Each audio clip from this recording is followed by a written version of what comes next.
Hello everyone, this is Bhavna Sharma and welcome back to my channel Easy Biology with Bhavna. So आज मैं आप लोगों के लिए एक नया टॉपिक लेके आई हूँ प्रोकैरियोटिक सेल। वैसे तो पुराना ही है, इसके एक पार्ट मैं आपको करवा चुकी हूँ। ये टॉपिक क्लास 11th का है, जिसमें लास्ट टाइम मैंने आपको an overview of prokaryotic cell कराया था। तो आज उसी का ये मैं पार्ट 2 लेकर के आई हूँ। वैसे ये चैप्टर अपने आप, ये जो टॉपिक है प्रोकैरियोटिक सेल, अपने आप में ही 1.5 से 2 घंटे का चैप्टर है।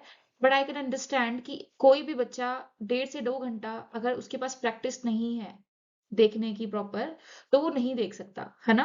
सो इसीलिए मैं आप लोगों के लिए शॉर्ट शॉर्ट वीडियोस लेके आई हूँ। मैक्सिमम 30 मिनट्स की ये वीडियोस होंगी, तो आप लोगों को आसानी रहेगी पढ़ने में। एंड आई कैन गारंटीड कि आपको एक एक चीज बहुत अच्छे से समझ में आएगी। बस शर्त ये है कि आपको एकदम लास्ट तक देखना होगा, ठीक है। सो स्टार्ट करते हैं हम आज का ये टॉपिक, प्रोकैरियोटिक सेल पार्ट 2। सो आज हम लोग क्या क्या टॉपिक्स कवर करेंगे। पहला है आपका cell envelope, second glycocalyx, cell wall and mesosomes. हम आज ये 4 टॉपिक कवर करेंगे। बहुत छोटे छोटे टॉपिक्स हैं ये, ठीक है, बट हम इनकी एंड तक देखेंगे, मतलब इनको डिटेल पढ़ेंगे। आपको जितना चाहिए आपकी क्लास के अकॉर्डिंग, आप अगर कॉम्पिटिटिव एग्जाम में हो तो उसके अकॉर्डिंगली आपके लिए ये वीडियो बेस्ट रहेगी। जितना चाहो, जितना आपके सिलेबस में है उतना कवर करें, बाकी को एज एन एक्स्ट्रा नॉलेज के लिए पढ़े, है ना। नॉलेज बहुत अच्छी चीज है, बांटने से बढ़ती है। सो लास्ट क्लास के हम अब कुछ रिकैप करेंगे। लास्ट में मैंने आप लोगों से पढ़ाया था, लास्ट क्लास में an overview of prokaryotic cell, ये टॉपिक कराया था मैंने। तो आप लोगों को मैंने लास्ट क्लास में एक डायग्राम, रफली डायग्राम बना करके दिखाया था प्रोकैरियोटिक सेल का। आज मैं एक बार उसको थोड़ा सा रिकैप फटाफट से करवा देती हूँ। तो मैंने आप लोगों को बताया था लास्ट क्लास में, तो जो आउटर कवरिंग होती है प्रोकैरियोटिक सेल की, वो किसकी होती है? आपकी ग्लाइकोकाइलिक्स की। जो मिडिल लेयर होती है वो किसकी होती है? आपकी सेल वॉल की। और जो इनर मोस्ट लेयर होती है वो क्या होती है? आपकी प्लाज्मा मेम्ब्रेन। और क्योंकि ये तीनों के तीनों मिलकर के आपके क्या बनाते हैं? सेल एनवलप, ठीक है। अब प्लाज्मा मेम्ब्रेन अपने आप में ही एक लिविंग मेम्ब्रेन है जो बढ़ती रहती है, ठीक है। अब बढ़ती रहती है तो क्या होगा? अंदर की तरफ इसमें इनफोल्डिंग्स होने लग जाएंगी। इनफोल्डिंग्स भी फिर आपकी अलग अलग शेप की होंगी, ठीक है। सो ये इनफोल्डिंग्स क्या है? आपकी मीजोजोम। हमने क्या नाम दे दिया इनको? मीजोजोम्स, ठीक है। So the infoldings of plasma membrane occurred inside the prokaryotic cell is known as mesosomes. तो ये जो मीजोसोम्स हैं, इनके बहुत सारे अलग अलग फंक्शंस होते हैं, हम आगे इसको पढ़ेंगे डिटेल में। लेकिन कितने टाइप के होते हैं? टोटल 3 टाइप्स के होते हैं ये आपके। कौन कौन से होते हैं? जो ट्यूब लाइक स्ट्रक्चर है वो क्या होते हैं? आपके ट्यूब्यूलर। ये आपके बल्ब लाइक स्ट्रक्चर है, ये क्या है? आपके वेसिकल्स। और एक होता है हमारा ये लेमिलर स्ट्रक्चर, ठीक है। तो ये 3 टाइप के स्ट्रक्चर्स होते हैं मीजोसोम के अंदर। जो प्रोकैरियोटिक सेल है, इनका जो जेनेटिक मटेरियल होता है, ये क्या होता है? आपका सिंगल एंड सर्कुलर डीएनए। कैसा होता है? सिंगल एंड सर्कुलर डीएनए, ठीक है। और इसको हम क्या बोलते हैं? हम इसको मेन जेनेटिक मटेरियल भी बोलते हैं, ठीक है। इसके अलावा यहाँ पे और भी बहुत सारे एक्स्ट्रासोमल डीएनए प्रेजेंट होते हैं, जिनको हम क्या बोलते हैं? प्लाज्मिड्स। क्या बोलते हैं हम लोग? प्लाज्मिड्स। अब क्योंकि जो आपका प्रोकैरियोटिक सेल है, ये आपका क्या होता है? कुछ बैक्टीरियाज होते हैं आपके मोटाइल होते हैं, कुछ नहीं होते। बट जो मोटाइल होते हैं उनके पास मतलब एक बेसिक स्ट्रक्चर जो एक बैक्टीरिया का होता है, वो मोटिलिटी शो करता है। तो मोटिलिटी के लिए एक स्ट्रक्चर प्रेजेंट होता है आपके प्रोकैरियोट्स के अंदर। वो क्या होते हैं? आपके फ्लैजेला। ये टेल टाइप की स्ट्रक्चर होती है जो कि मूवमेंट में हेल्प करती है, और एक नहीं होती है, बहुत सारी होती हैं। देखो इसमें डायग्राम में भी आप लोगों को दिख रहा होगा, बहुत सारी टेल्स हैं, है ना।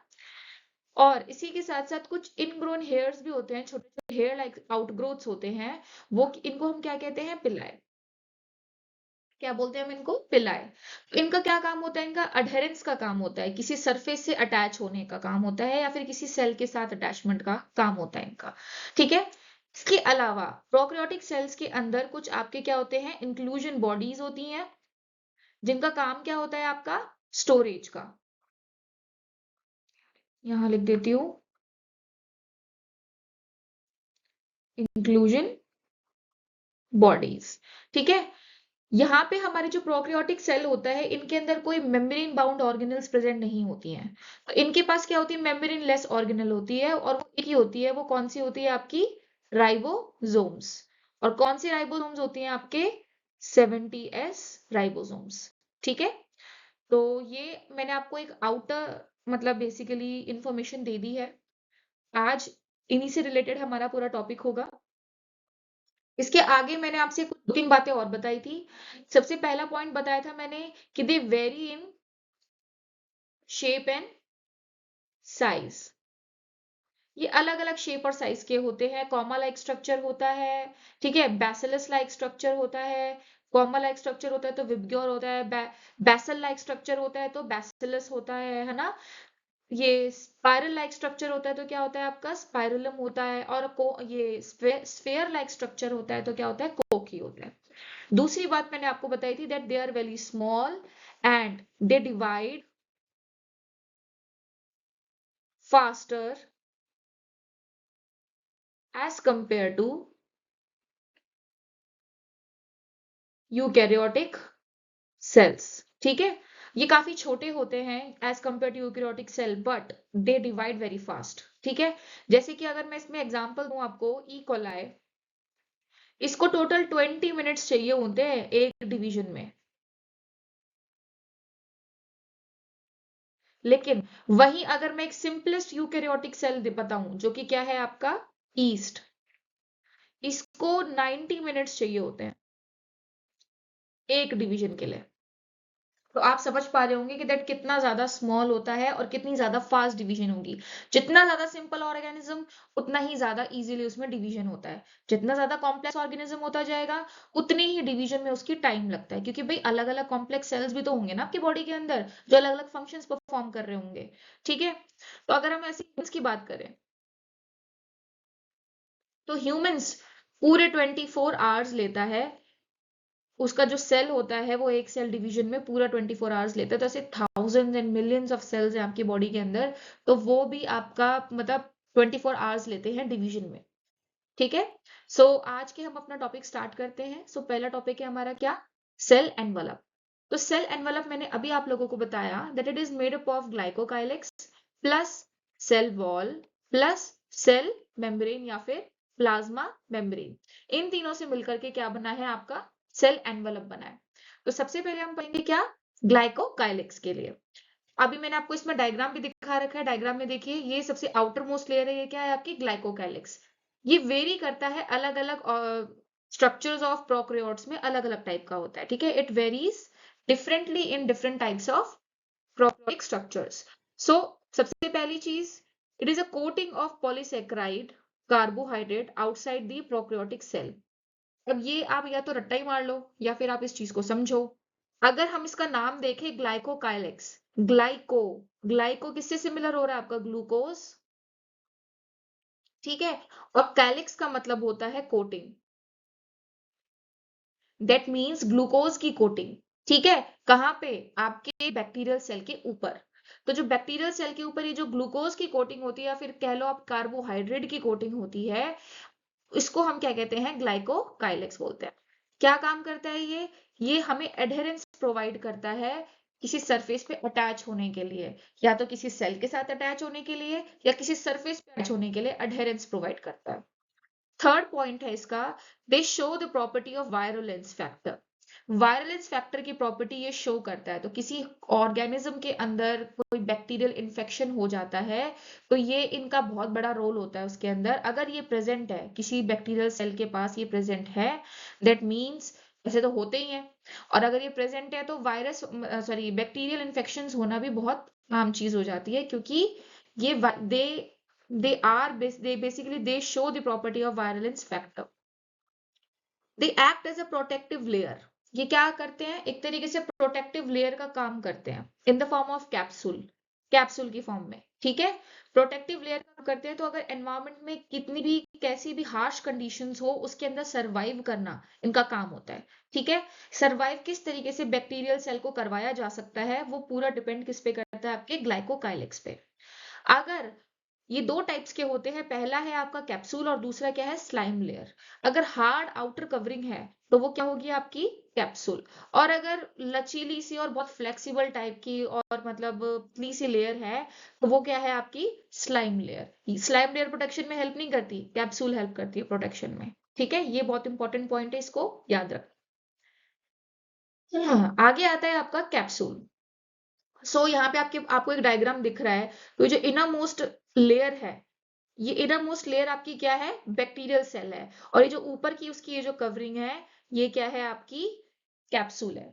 तो आपको दिख रहा होगा that it is well organised, है ना। ये क्या है आपकी well organised, thick and rigid. कैसा होता है ये, वेल ऑर्गेनाइज्ड होता है, काफी मोटा होता है, थिक होता है लेयर इसका, और काफी रिजिड होता है, ठोस होता है। ठीक है, it serves as a major virulence factor. ये एक तरीके से मेजर वायरलेंस फैक्टर का रोल प्ले करता है, क्योंकि ये बहुत ठोस है, तो कोई कहने का मतलब है इसमें कोई एनवायरमेंट आके इसको कुछ अंदर बैक्टीरियल मटेरियल को खराब नहीं कर सकता। जेनेटिक मटेरियल उसका एकदम परसिस्टेंट रहेगा, ठीक है, और रेजिस्ट करेगा एनवायरमेंट के किसी भी डिस्ट्रक्शन को।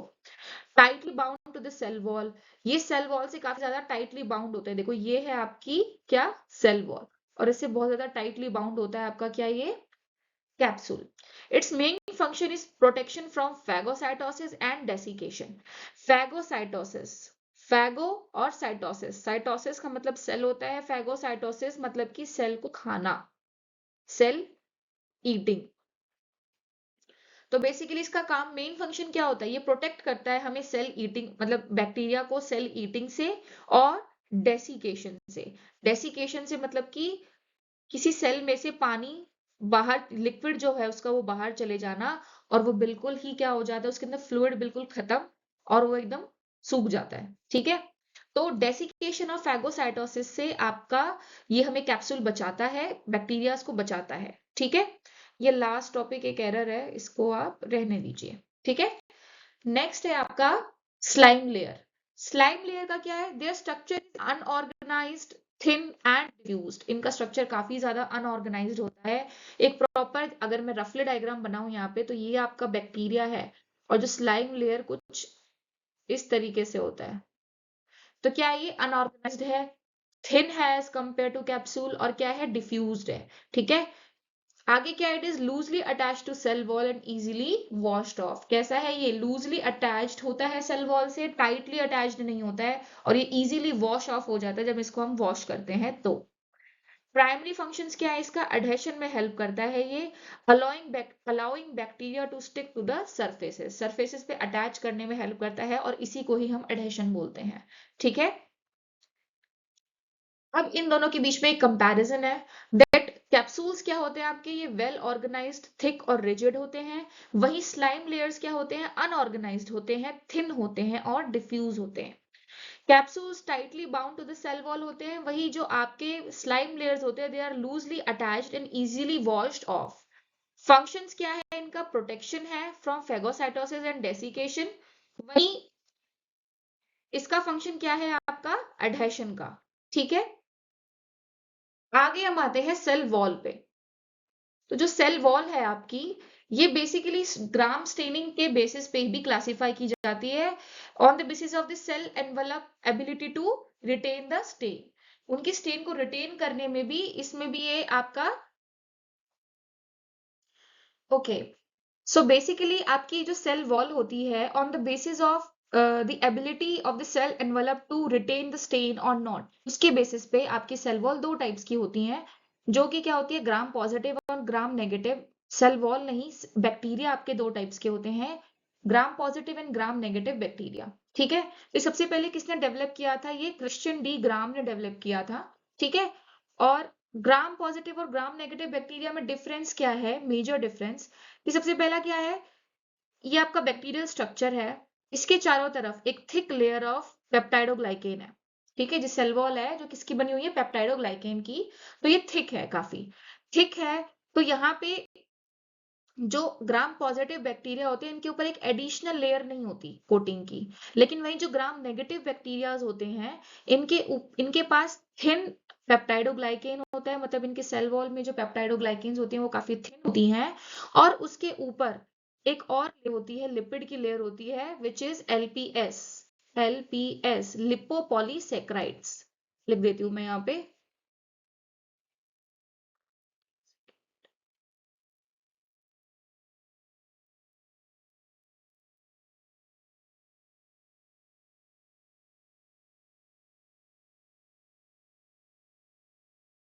लिपोपॉलीसैकेराइड्स, ठीक है।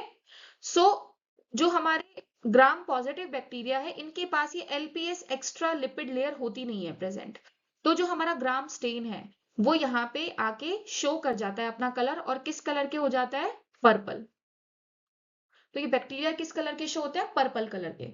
वहीं जिन बैक्टीरियाज के पास एक और लेयर होती है विच इज लिपिड की लेयर, जो कि क्या है? लिपोपॉलीसेक्राइड की लेयर प्रेजेंट होती है। इनके पास कुछ प्रोटीन्स होते हैं आपके।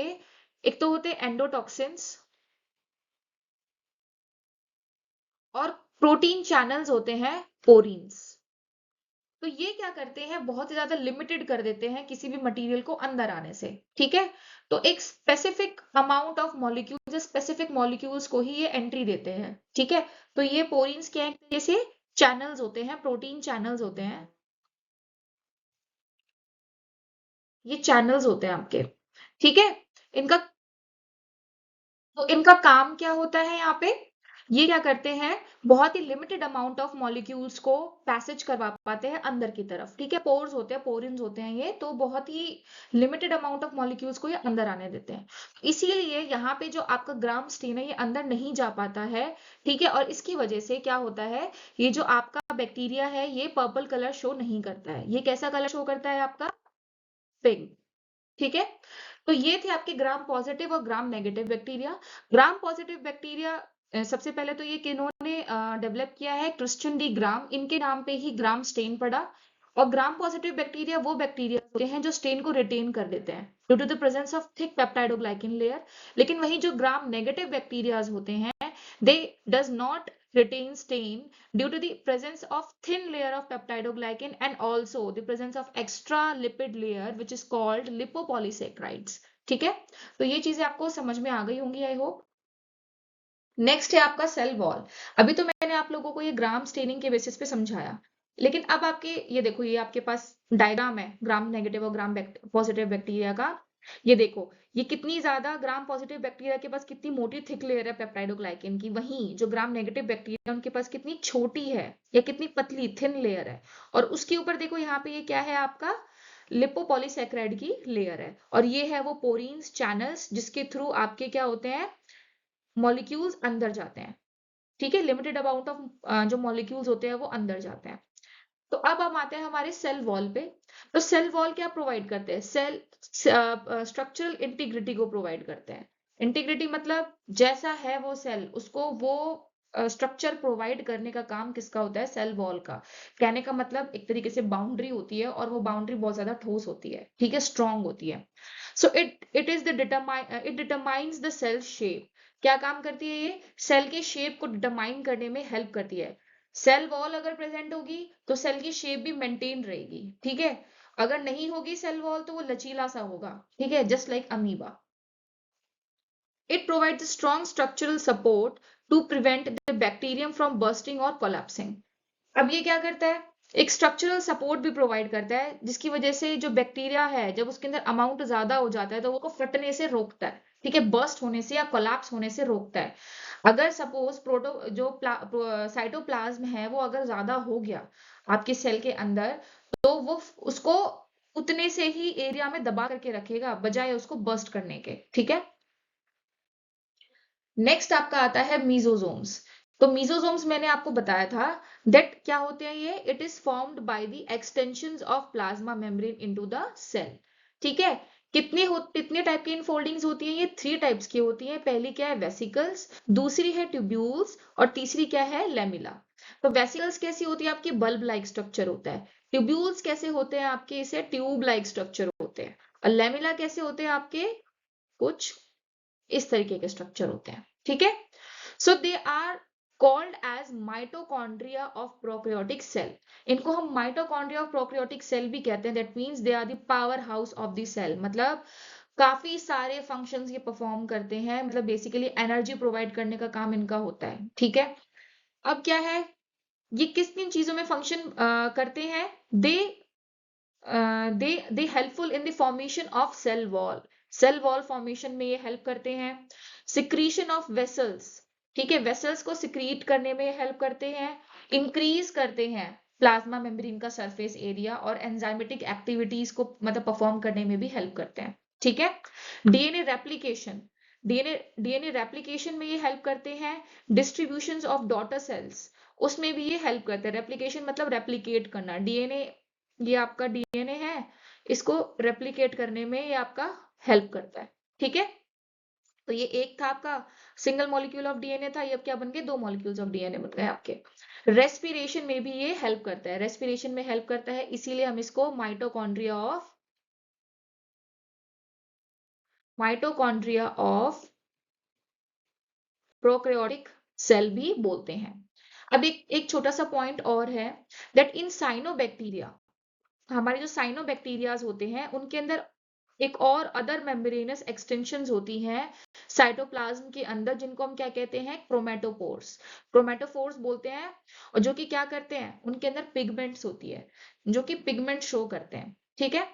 सो जो फ्लावर्स होते हैं हमारे, जितने भी टाइप के फ्लावर्स होते हैं, मतलब अगर बैक्टीरियाज में भी बोल दो, ये तो मैंने प्लांट्स का बताया आपको, अगर बैक्टीरियाज में भी बोल दो, तो जो different different colour of bacterias होते हैं वो इन क्रोमेटोपोर्स की वजह से होते हैं, क्योंकि ये स्पेशल पिगमेंट होता है जो कि कहाँ, सिर्फ और सिर्फ साइनोबैक्टीरियाज में ही मिलते हैं।